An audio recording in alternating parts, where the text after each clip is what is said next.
Shireen. How are you doing? I'm good, thank you very much. Uh, Just I don't think I'm camera worthy today, so that's why I haven't put the camera on.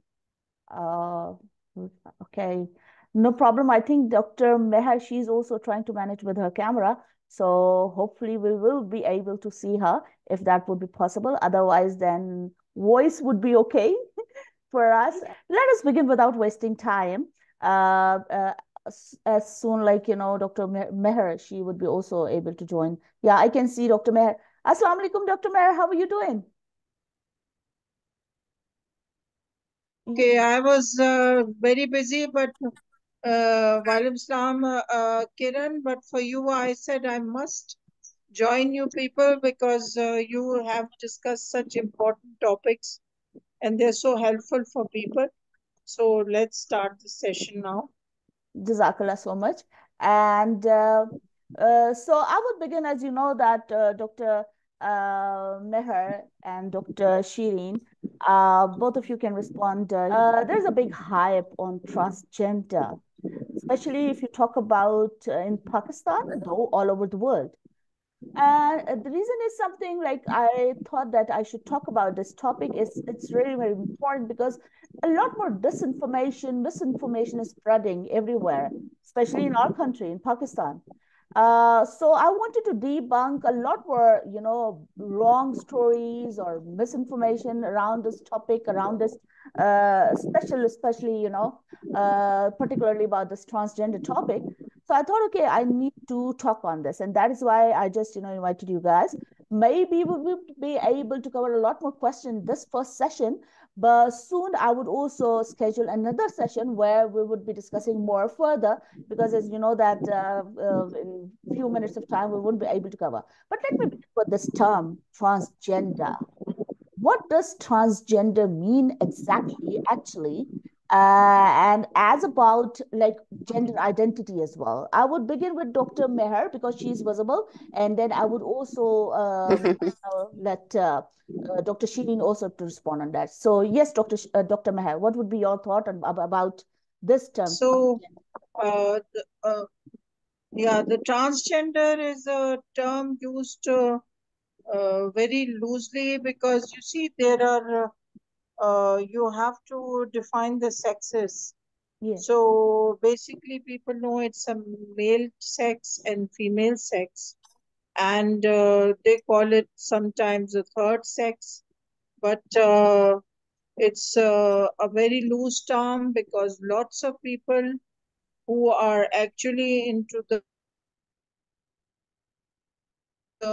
sexual organs are not clearly defined, so they are also included. Then there is a matter of identity that is also included, and now people have started identifying themselves in categories in which they do not want to be included in any sex.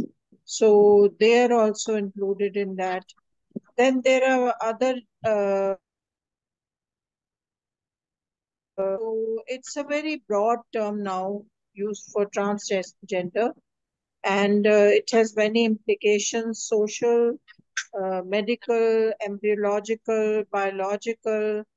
Then there is philosophical implications now also, because we are now in the episteme in which uh, uh, uh, human rights and rights of people as equal are very important in this episteme. A rights issue, therefore, transgender is also important. This term is important. It's an umbrella term, rather. So, this much I am defining right now. Thank you. Thank you so much, Dr. Meher, for responding. Yes, Dr. Shiri, Mike, over to you. What is your thought on that about this term specifically when we talk about it, like, in Pakistan? How does it to be Well, used? basically, in Pakistan, the term transgender has been there historically. Either the eunuchs or the people who actually become overtly transgender, which we call hijras, or the people who, usually used to sing and dance at weddings and births of the child and everything. That was a community in itself. And they were basically ostracized a lot. But I think a lot of the definitions that Dr. Meher has said was could actually come under those that community, which they had their own inclusive community, take care of themselves or They, anything. But the thing is that because of the education factor and the way the people sort of ostracize these types of communities, is that they didn't have much uh, scope or much help in developing themselves. So they used to just go either into begging or dancing or prostitution or things like that, which is a very very low on the scale. Nowadays, I'm really at least they're trying to give some rights to these people, and a lot of them are actually coming out and are being allowed to go to school and get an education and work and all that, which basically shakes it down to treating anybody who is different as a human being and letting them live as a human being. Mm. And I think that is what a person has to, instead of sharply demarcating Mm. and these people are, whoever we are, whether male, female, transgender, anything, we are all human beings, and every human being has the right to live. Definitely, I would agree with you. Every human being has the right to live. But we would go more in detail about this transgender term. I also put up another question and try to just, combine it in the sense that I would want you to respond on that. Like about gender identity. Like since a birth, since birth, a child born and a sort of kind of you'd say the sex or gender people they just confuse in that sense that okay what is gender and what is sex if you can elaborate a little bit about it and of course if there's any possibility of changing this gender identity over time do you think so that gender identity can be changed as well. Well, what you're talking about is gender dysphoria, where the person feels that they are not in the right body. But when you look at a child, from the pediatrics point of view, there are many children that are born with what we call ambiguous genitalia. The genitalia either could be absent or they can be more pronounced, or in any case, the genitalia don't look normal. So at the time of birth, the parents and the doctors, and I don't think much the doctors, but the people around, they sort of are confused as to what the gender is of the child. For example, if child has maybe hypertrophic genitalia, but if you go deep and sort of start taking investigations, you will find that who looks this way is actually female. So you can actually do a plastic surgery to some extent, and bring that person down to whatever gender that person was born with. Likewise for the males, a lot of children that have come into pediatric surgery departments and things like that are not exactly transgender in their own self. They just were misdiagnosed at the time of birth, which is very actually quite common, especially in places like Pakistan, where a lot of births occur in the houses and they're not followed up properly or seen by doctors. The child becomes a teenager, and there changes that are occurring mentally and physically to the child. The parents, they don't want to change because they think that, oh well, what will the neighbors say or something like that. Our child is a son, we cannot make that child into a daughter, which is again another that's the psychosocial phenomena that happens. But in actual fact, that poor little child was born a female. Mm-hmm. The other thing which is actually more coming out in the press and worldwide is gender dysphoria, Yes. which people are actually trying to be that they can surgically, change themselves. But we have to be really, really careful about the fact that there are some people who have children who are, let's say, 5 or 10 years old or 12 years old, and they say that they want to have a different sex. And then when the time comes for them to go into puberty, they come back to normal, which is not exactly anything that's physical, it's more psychological. Mm-hmm. For example, you see a boy and they were considering giving her hormonal treatment and all that. Now all of a sudden she's evolved as a very girly girl. So Mm. also when I'll give you one personal example. When we used to live in England when we were small, and when we came to Pakistan, my brother was given a lot of you know importance because he was the boy of the family and the heir and all that, and I was sidelined. So I would always go around saying, I wish I was a boy. And I didn't want to be a boy like that. It was just the uh, because my brother was a boy and he was given more importance. That's why, I mean, no way, I'm very female. But it happens to children when they see that somebody is getting more importance than them.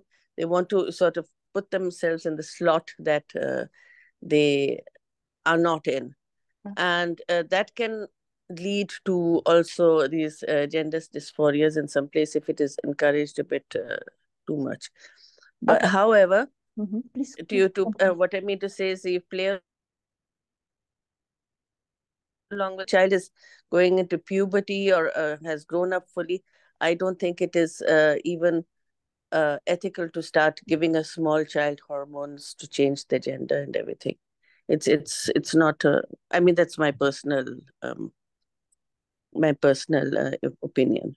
Okay. Now, as you just mentioned about this term, of course, this gender dysphoria, what do you think that could be common treatments?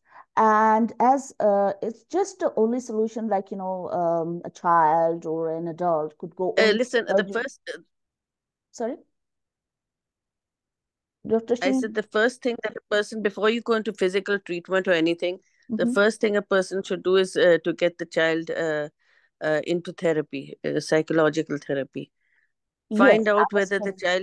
the child or the person is really into this, Mhm. because uh, as I said, it could be just a fleeting thought or a fleeting feeling or something like that, and then later on, if too aggressive treatments have been done, suddenly you realize, oh well, this is not for me, you know so absolute certainty has to happen with the fact that you're psychologically fine tuned into the whole thing.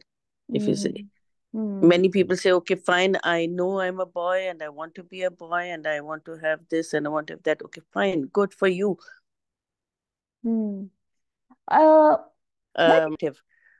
However, it's very drastic to change your sex. You have lifelong hormonal treatment. You already, hormones have something, you know um, hormonal imbalances cause all sorts of things in the body. Mhm. And then you have surgical treatment and things like that. It's extremely drastic. So Mhm. before this whole process happens, a Mhm. person has to be psychologically and mentally prepared. Get that? Can I join in here, Kiran? Yeah, please, Yes, please please, do. please go ahead. Yeah, would like to listen to your comment as well about gender dysphoria Yeah, Shireen, and Dr. Shireen.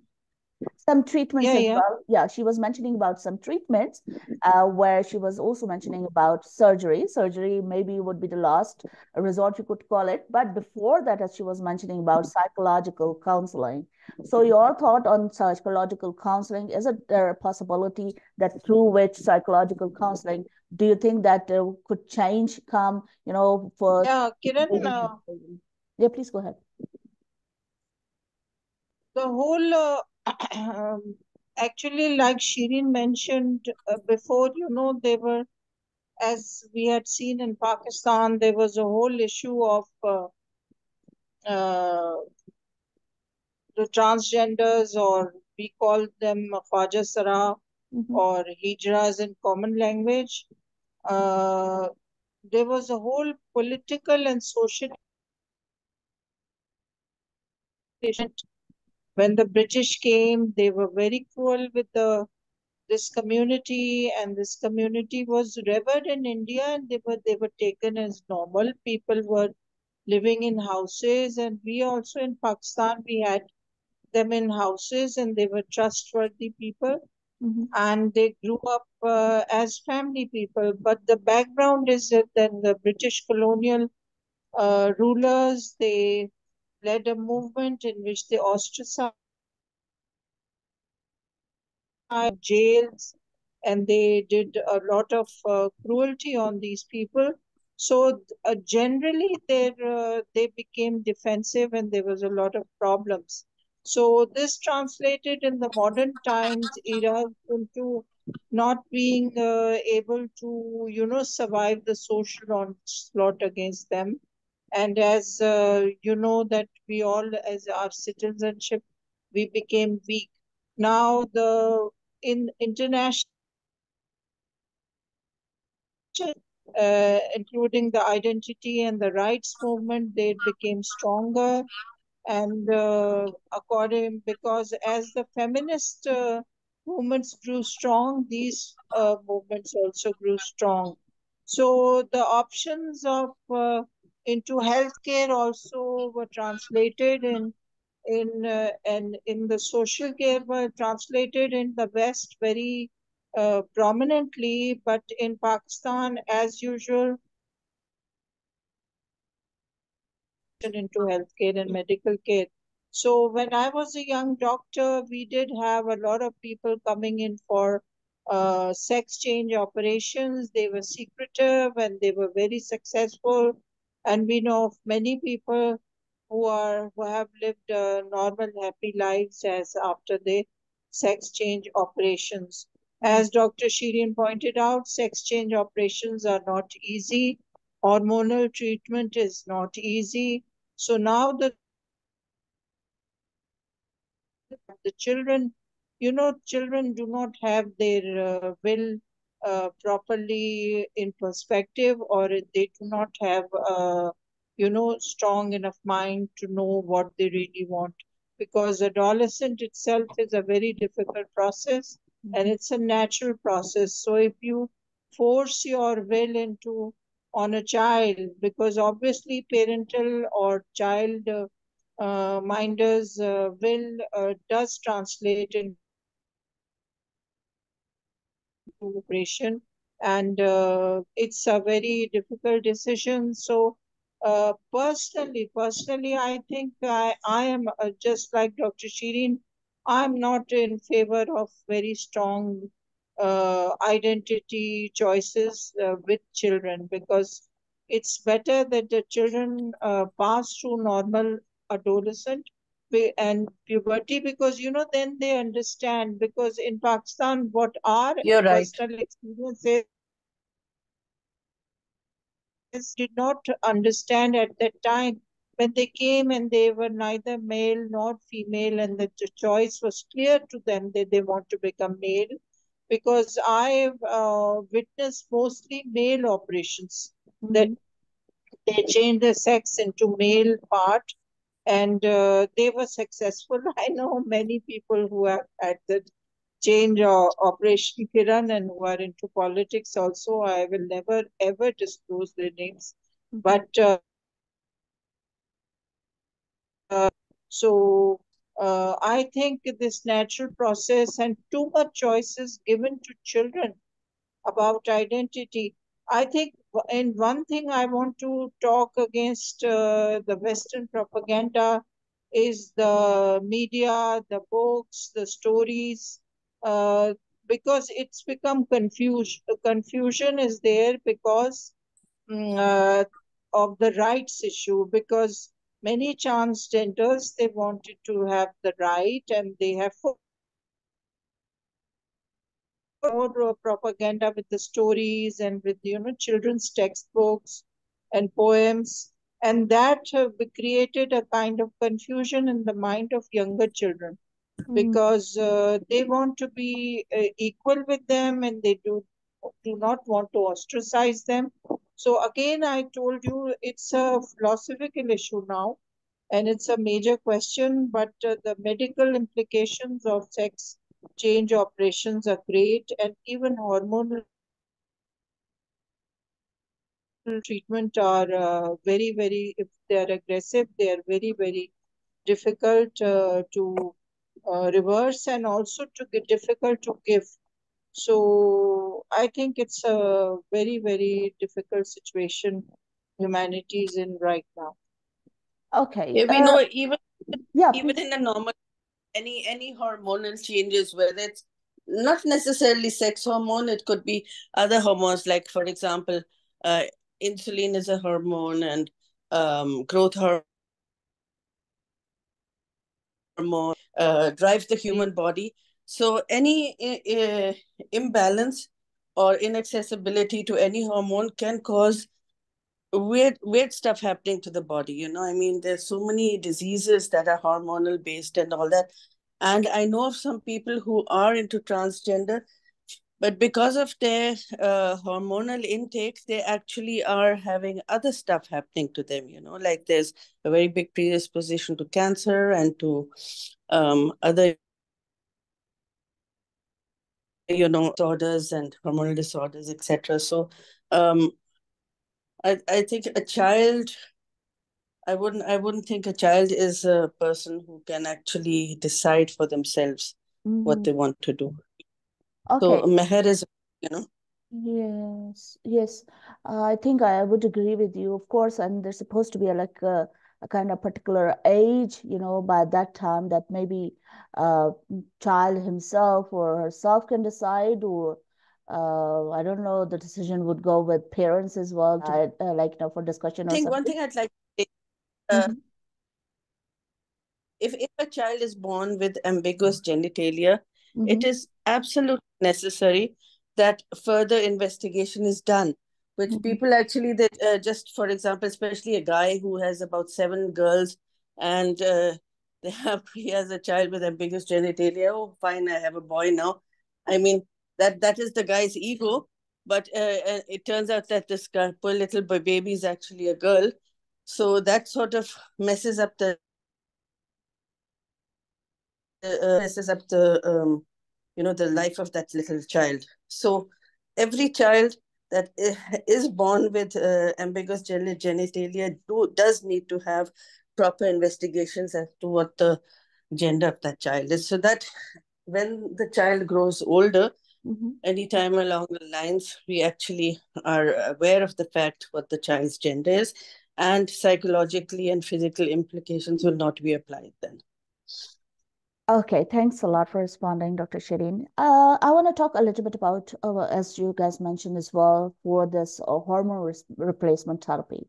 Uh, like, we call it also kind of HRT term.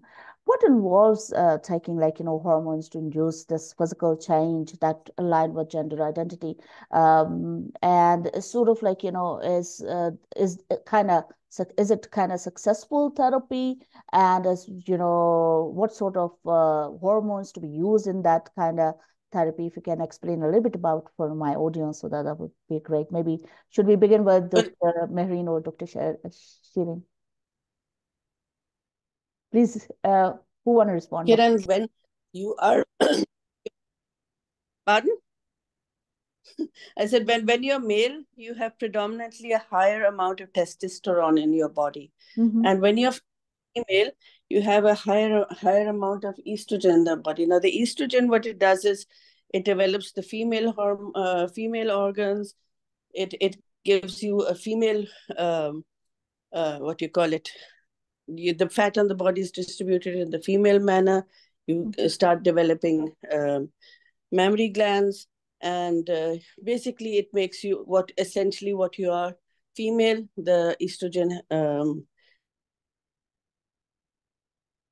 is the testosterone. If you give it And believe me, you have to override the other natural hormones, so the doses will obviously be higher. Mm-hmm. So the testosterone will stop a girl having her periods, obviously. The beard will come out, and the body will be more muscular, and fat distribution will be more male like, and all that. Mm-hmm. So, but remember that because the doses will have to be higher, producing female hormones, the doses of the preferred gender will be higher than what is normal. So Uh, yeah, please that's continue. that's the hormones. Okay. Dr. Meher, you want to respond something on that? Because I can't see you. Your camera is off. If you want to add some points, so then we will further go on with few more questions. We only got 8 minutes left behind, so then I want to cover up as much as questions would be possible in Yeah, this I very agree effective. with the Dr. Shireen that if you give them, then more tend to get more into the female features, and if you give them testosterone, you tend to get more male features. Mhm. But the scientific fact is that these hormones are produced by the glands, and they are, like the mind controls uh, their secretion, and then their effects on the body. Then the mind and defining your characteristics of being a female, and emotionally, everything is controlled by the brain. Mhm. So if you are making unnatural inputs into these, the balance, how it's balanced, how the person responds, and how is her emotional things they are developed. That is a very deep question. So using hormones who are practicing in sex medicine are not properly trained, and there is very little training of doctors available in sex therapy training. So most of the sex therapists are quacks all over the world, and I have Meher, them tinkering with these things is playing havoc with people's lives. Yes, Shireen. sorry for disturbing. No problem. No, No, I no, just no. are not even doctors, and they Uh, dispense hormones to the people, which is extremely scary. yeah, so many of the skin apparently who say that they are cosmetologists and people who are into the beauty business, and it's a multi billion-dollar business nowadays, Mhm. beauty. So they are using all these things, to increase the femininity or the male virility. And so all over the world, there is no proper training of sex therapy. And sex therapy includes hormonal treatment, emotional psychological treatment, and of course surgical treatment. So quackery is rampant in this field, and that's playing havoc. And imagine children being exposed to this kind of unregulated business. So that's very harmful. Thank Well, being a pediatrician, I'm always worried about the children. What an adult does, that is their prerogative, that is their choice. Mhm. But just like, for example, I know somebody whose elder sister sort of transitioned into a boy. Now the little child is about 8 or 9 years old. She also wants to be a boy. So Really? is that, yeah, now the thing is that is this sister, who is now brother, or is it that they actually do want to be um, a boy? You can't just allow a person to change their name and wear the different clothes and all that stuff. Mhm. You have to find out psychologically whether the child is into this whole thing, or it's Mhm. just you know um, what do you call it, hero worship of the elder brother. And that does happen. Okay. About as like, emotional sort of problems as normally we used to see in sort of transgender people, you can call it, or like, those Khwajasaras. I mean, like, what role do you guys think that mental health professional could play in transgender care? What would be their responsibility to tackle with these sort of, with transgenders actually? So, Dr. I Shah, what was would be your I take? was coming Dr. Shah, to okay. I was coming to this topic, Kiran. This is a very important question, and this is the question that should be now raised and addressed, because you see there's a like uh, what is the role of the mental health people? So I think the main role right now of treating a person who is identified as transgender, it is a fact that they also, just like any male, female, they also need mental health help and support. But people who are ways of changing their sex or who do not understand, they need more emotional and mental health support. So, people Absolutely. specializing in this field should be encouraged. I do not know much about the Harvard Institute, but I think Harvard should look into this, that especially for these people, we should have very special transgender and sexual health, mental health experts who should give uh, training to other people, and especially in children who are working with mental health in children. Uh, Yeah, only you're right. two, 2 minutes are left with us. And I wanted to discuss this last term. Maybe we're going to do another session, further on. I would just, schedule with you guys, my lovely doctors. What is it like, about people they do not understand about intersex, children? Maybe they would have both, sort of like you could say, organs. Like if you can explain as being doctor, who would like to begin with? Like Dr. Shireen, if you can respond on this. Mentioned before was ambiguous genitalia. Mm-hmm. Ambiguous means that you don't know exactly what the genitalia are like. There are people that are born with both the genitalia, and then it's up to them, again, psychologically, which gender they want to pursue. But the ambiguous genitalia, as I said, is something that is really needs to be what do you call it, checked and investigated. You can't just say, okay, fine, the child has ambiguous genitalia and leave it at that. Mm-hmm. Because it is the whole life, the whole persona, the whole addressing, if you don't investigate properly. So Okay. what you call intersex is usually turns out to be ambiguous genitalia, Mm-hmm.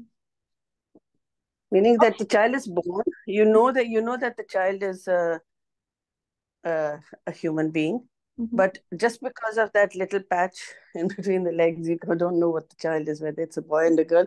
That sort of creates a life.